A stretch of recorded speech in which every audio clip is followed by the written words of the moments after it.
Bob Martinez pushed his cleaning cart down the gleaming corridors of the Galactic Archive station, humming an old Earth tune his wife used to love. The wheels squeaked rhythmically against the polished floor, a sound he'd grown fond of over 15 years. At 54, with graying hair and laugh lines around his eyes, Bob looked exactly like what he was, an ordinary janitor doing an ordinary job. "Morning, Bob," chirped Trill, a four-eyed Quillarian clerk, her tentacles wrapped around a stack of data tablets. "Morning, Trill. Don't forget to eat something today," Bob replied with a warm smile. Trill's eyes blinked in sequence, a gesture of amusement. She often told the other staff that Bob was peculiar for a human, always concerned about whether people had eaten or slept enough. Most species found it endearing if a bit simple-minded. The Galactic Archive Station orbited the massive gas giant Helios 7, a marvel of engineering that housed artifacts from over 10,000 civilizations. Some items were 50 million years old, relics from species that had turned to dust long before humans discovered fire. Bob cleaned around them all with the same careful respect, whether it was a crystallized song from the Third Age or a coffee mug from the employee break room. Director Zaldas, our imposing Vexorian with 6 powerful arms and deep purple skin, swept past Bob without acknowledgement. The director made no secret of his opinion that primitive species, like humans, were barely qualified to scrub floors, let alone understand the significance of the treasures they protected. Bob didn't mind. He'd learned long ago that proving yourself through work spoke louder than words. "Did you hear?" whispered Merc, a young Solarian intern, to his friend near the water dispenser. "They're opening the crown vault today. 47 actual royal crowns, some over 10 million years old." Bob paused his mopping, interested despite himself. He'd heard rumors about the crown vault for months. The crowns weren't just ceremonial objects.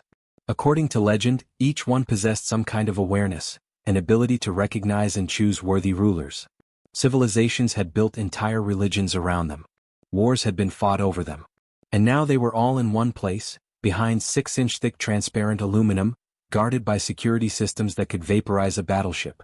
Security Chief Worm oozed past, his gelatinous body rippling with what might have been amusement. Despite his unsettling appearance, Worm was one of Bob's few actual friends on the station. They sometimes shared meals in companionable silence. "Bob," Worm gurgled in his translator-assisted voice, "you're assigned to the Crown Vault. Initial cleaning before the exhibition opens." Dr. Kellner, a being made entirely of living crystal, immediately objected. Her faceted body flashed red with agitation. "Absolutely not. Those artifacts are priceless. We need specialized sterilization teams, not a janitor with a mop." "The human has clearance," Worm replied calmly. 15 years, 0 incidents. He once cleaned the Tomb of Whispers without disturbing a single soul trap. "I trust him." Dr. Kellner's crystals chimed with displeasure, but she said nothing more. Bob simply nodded his thanks to Worm and guided his cart toward the new vault section. The Crown Vault was breathtaking. Massive and circular, with walls that seemed to absorb light, it felt more like a cathedral than a museum. Each crown rested on its own hovering platform, spotlights illuminating them like jewels. Bob saw crowns of bone and metal, of light and shadow, of materials he couldn't even identify. Some were simple circlets. Others were elaborate constructions that defied geometry. He read a few description plaques as he prepared his cleaning solution. The diadem of Carthresh, which chose warrior kings. The crown of endless thought, worn by philosopher emperors. The thorn circlet of the Blood Dynasty. Each had rejected thousands of candidates over millennia, waiting for someone worthy. Bob began mopping the floor near the entrance, working his way inward with practiced efficiency. He wasn't thinking about ancient monarchs or mystical selection. He was thinking about whether Mr. Whiskers had enough food at home, and whether he'd remembered to record his favorite detective show. He didn't notice when the first crown began to glow. The diadem of Carthresh started with a faint pulse of golden light. Bob was humming and running his mop under one of the display platforms when he noticed it from the corner of his eye. He paused, tilting his head. Pretty, he thought, assuming it was part of some automatic light show for the upcoming exhibition. Then the crown of endless thought began to glow blue. Then the thorn circlet pulsed with deep crimson. Within 30 seconds, all 47 crowns were illuminating the vault like stars coming alive in the night sky. Bob stepped back, gripping his mop handle. "That's new," he muttered. The crowns lifted from their platforms simultaneously. They floated upward, spinning slowly, casting rainbow shadows across the walls. Then, as if pulled by invisible strings, they began to move toward Bob. He stood frozen, not from fear but from sheer confusion, as the ancient artifacts formed a perfect circle around him. They orbited like planets around a sun, each maintaining its exact distance from him and from each other. "Ah," Bob said intelligently. "Is this supposed to happen?" Alarms erupted throughout the station. Red warning lights flashed. Bob could hear running footsteps and shouting voices echoing down the corridors. He looked down at his mop, then back at the swirling crowns, then at his mop again. Dr. Kellner burst through the vault doors first, her crystalline body blazing with shocked white light. She froze mid-step, her mathematical mind struggling to process the impossible scene before her. Director Zalthaz arrived seconds later with a dozen security personnel, all 6 of his arms raised in alarm. "What did you do?" Zalthaz demanded, his voice sharp with accusation. "I was mopping," Bob replied honestly, gesturing helplessly at the floor, which was indeed half-cleaned. Scientists and historians flooded into the vault, keeping a careful distance. They held scanning devices that beeped frantically. Some were taking readings. Others were simply staring with whatever organs they used for seeing. Security Chief Worm oozed through the crowd, his gelatinous form rippling with what Bob recognized as deep concern. "Bob, are you harmed?" "No, I'm fine. Just confused." Bob watched as the crown of the Phoenix dynasty drifted past his nose. "Should I try to put them back?" "Don't touch them," at least 5 scientists screamed in unison. Dr. Kellner slowly approached, her voice trembling with something between awe and terror. "Bob, do you understand what's happening? These crowns don't just light up. They choose. They choose rulers, emperors, god-kings, beings worthy of absolute power." Her crystal facets reflected the swirling lights. In recorded history, perhaps 3 or 4 beings have ever been chosen by a single crown. Most crowns have rejected thousands of candidates over millions of years. Bob blinked. "Okay, but all 47 are choosing you," she whispered. "All of them. At once." The weight of silence pressed down on the vault. Even the alarm seemed quieter now. Bob looked around at the faces staring at him. Some showed fear. Others showed calculation. A few showed something that might have been worship. "That seems like a lot," Bob finally said. "Maybe they're broken?" "They're not broken." Dr. Kellner's voice cracked. "These artifacts use technologies we barely understand. Some respond to genetic markers. Some measure spiritual worthiness. Some read probability fields to identify future greatness. Several shouldn't even exist in our dimension." She gestured at the orbiting crowns, her hands shaking. "For all of them to agree, you would need to be the perfect candidate for every type of leadership they were designed to recognize. Warrior, scholar, priest, conqueror, peacemaker. All of it. Everything." Director Zalthaz stepped forward, all 6 arms crossed. "This human must be detained immediately. Studied. We cannot allow such power to exist unchecked." "On what charges?" Worm asked calmly. "He's a threat to galactic stability." "He's a janitor who was cleaning," Worm countered. "No law has been broken." Bob cleared his throat. "If it's all the same to everyone, could I maybe come back and finish this floor later? My shift ends in an hour and Mr. Whiskers needs his dinner." For 3 days, Bob Martinez became the most investigated person in the galaxy. Galactic intelligence agents descended on the archive station like a swarm, pulling records and conducting interviews. Bob cooperated fully, mostly because he had nothing to hide and partly because they promised not to bother Mr. Whiskers. Agent Vross, a thin insectoid being with compound eyes, sat across from Bob in an interrogation room that felt more like a doctor's office. She tapped her data pad with one claw. "Your military service. Tell me about it." Bob shrugged. "I was a combat medic during the Consolidation Wars. Patched people up, kept them alive. Nothing special." "Nothing special," Vross repeated slowly. She turned her pad around, showing him a list. "You have 47 commendations for valor." Bob shifted uncomfortably. "I just did what needed doing." "The same number as the crowns," Vross observed. 47. She pulled up another file. "Battle of Kepler Station. You were pinned down by enemy fire for 6 hours. 16 wounded soldiers. You kept all of them alive and talked the enemy commander into a ceasefire by explaining that his own medics could use the same truce. Both sides evacuated casualties. The battle ended without another shot fired." "He was a reasonable man," Bob said quietly. "Just scared and far from home. Like all of us." More files appeared on the screen. "The Siege of New Rotterdam, where Bob had carried a wounded general and a wounded rebel soldier out of a burning building, one on each shoulder. The standoff at Arcturus Colony, where Bob had walked into a nuclear facility alone and convinced a desperate warlord to surrender by offering to personally guarantee fair treatment for his people. He'd kept that promise too, testifying at the man's trial to prevent an execution. "You stopped a nuclear war by giving your word," Vross said. "And he believed you." "I meant it," Bob replied. "That matters to people." Dr. Kellner insisted on running tests, though she promised they were harmless. Bob sat in a circular chamber while ancient artifacts were brought before him one by one. A blade called Worldender, which legend said rejected anyone with mercy in their heart, grew warm in his presence. A peace staff called Harmony's Voice, which supposedly rejected anyone who'd ever raised a weapon, glowed softly when placed near him. "This is impossible," Dr. Kellner muttered, checking her instruments for the 100th time. "These artifacts have opposite requirements. A warrior's weapon and a pacifist's tool should never both accept the same person." "Maybe they're looking for something different than we think," Bob suggested. He was reading a book on progenitor history that Dr. Kellner had lent him, genuinely interested in the ancient civilization. The news spread across the galaxy like wildfire. Human chosen by all crowns became the top story on every network. Bob's face appeared on a billion screens. Political factions saw opportunity and threat in equal measure. The Vexorian Empire sent diplomats demanding Bob be handed over for protective custody, which everyone understood meant execution.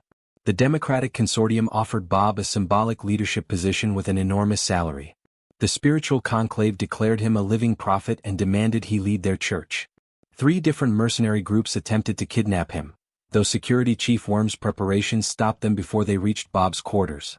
Through it all, Bob continued showing up for his night shifts.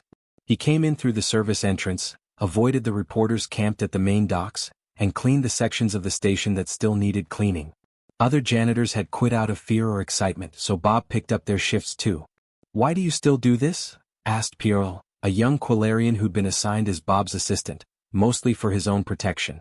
Bob wrung out his mop, considering the question. "Because it needs doing. Because these artifacts deserve respect and care.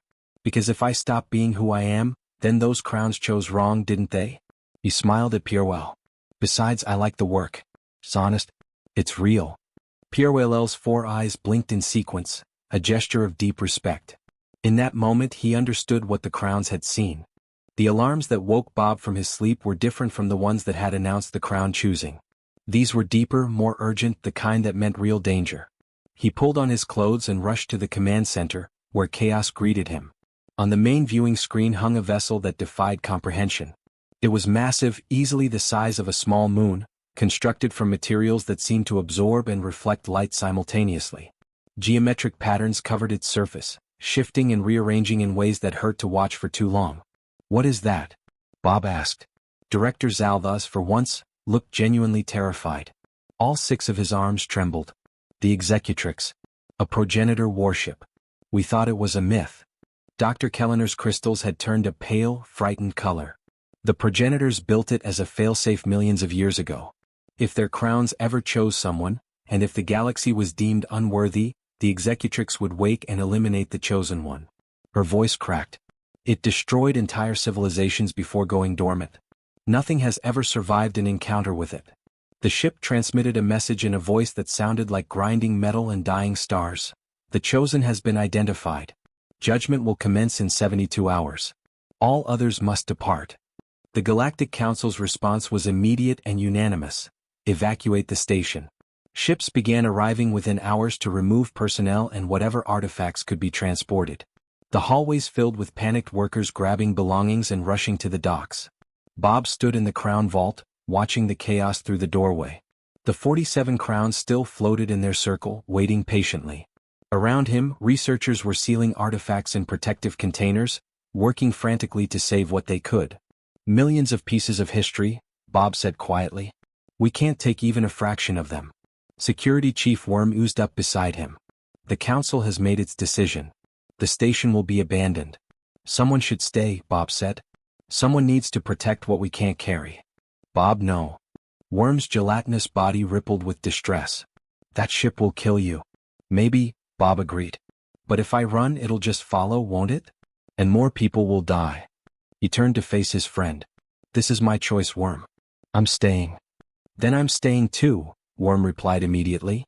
Dr. Kellner, overhearing, stopped packing. Her crystals chimed with determination. I'm staying as well. If we're going to face the Executrix, we need to understand it. Over the next hours, a small crew volunteered to remain. Pierrewell, the young Quillarian assistant, refused to leave Bob's side. 3 engineers stayed to keep the station running.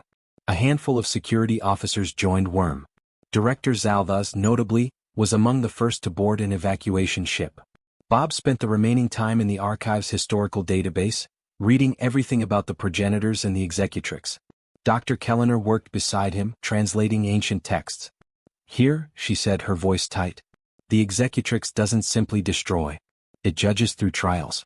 Combat, wisdom, and character. If the chosen one proves worthy, it deactivates permanently.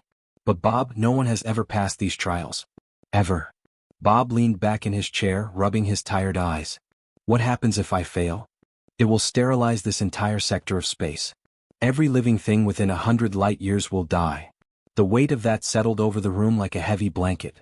Bob thought of his wife Maria, of the promise he'd made at her grave to keep living, to keep being useful. He thought of Mr. Whiskers, now safely aboard an evacuation ship with Trill. He thought of all the people who'd die if he failed. Okay, Bob said finally. Then I guess I better not fail. He stood up, stretching his back. I'm going to need my old military gear from storage. And I want the crowns brought to the command center. You have a plan? Worm asked. Bob smiled, though it didn't quite reach his eyes. Something like one. The progenitors built the Executrix to test worthiness, right? Well, let's show them what a human janitor can do. The Executrix filled the viewing screens like a mechanical god. Bob stood in the command center wearing his old combat armor, cleaned and maintained over the years even though he'd never expected to use it again. The 47 crowns floated around him in their eternal circle, pulsing with soft light. Ready? Worm asked, his gelatinous form positioned at the communications console. Bob took a deep breath. As I'll ever be. A beam of light shot from the Executrix and engulfed Bob. When his vision cleared, he was standing inside the ancient ship, in a vast chamber that seemed to stretch forever in all directions. The crowns had followed him, still maintaining their orbit. A voice echoed from everywhere and nowhere. The trials begin.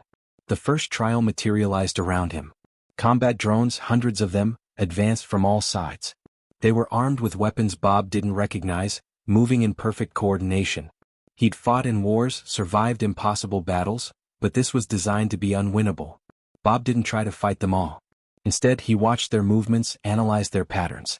Years as a medic had taught him to see systems, to understand how parts connected to wholes. There, a command drone hanging back, directing the others with subtle energy pulses.